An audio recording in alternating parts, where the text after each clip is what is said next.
Welcome back, 18! At an SB19 Simula at Wakas concert, Pablo almost took a surprise dive into a trap hole mid-performance. But instead of panicking, he rolled with it, literally, and made it look like it was all part of the show. Fans went from gasping to cheering in seconds. On this time podcast, he proudly declared, "Ang lupit talaga ng gulong ko," and honestly, facts only, that fall turned into a sleigh. Gravity tried, Pablo triumphed. Nalaglag ako sa trap hole.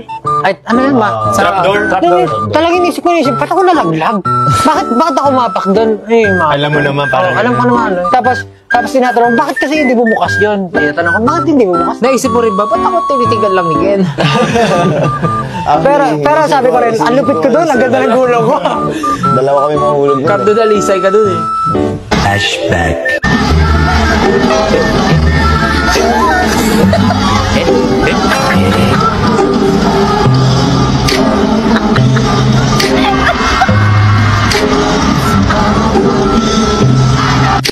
Yung nalaglag ako sa trap hole.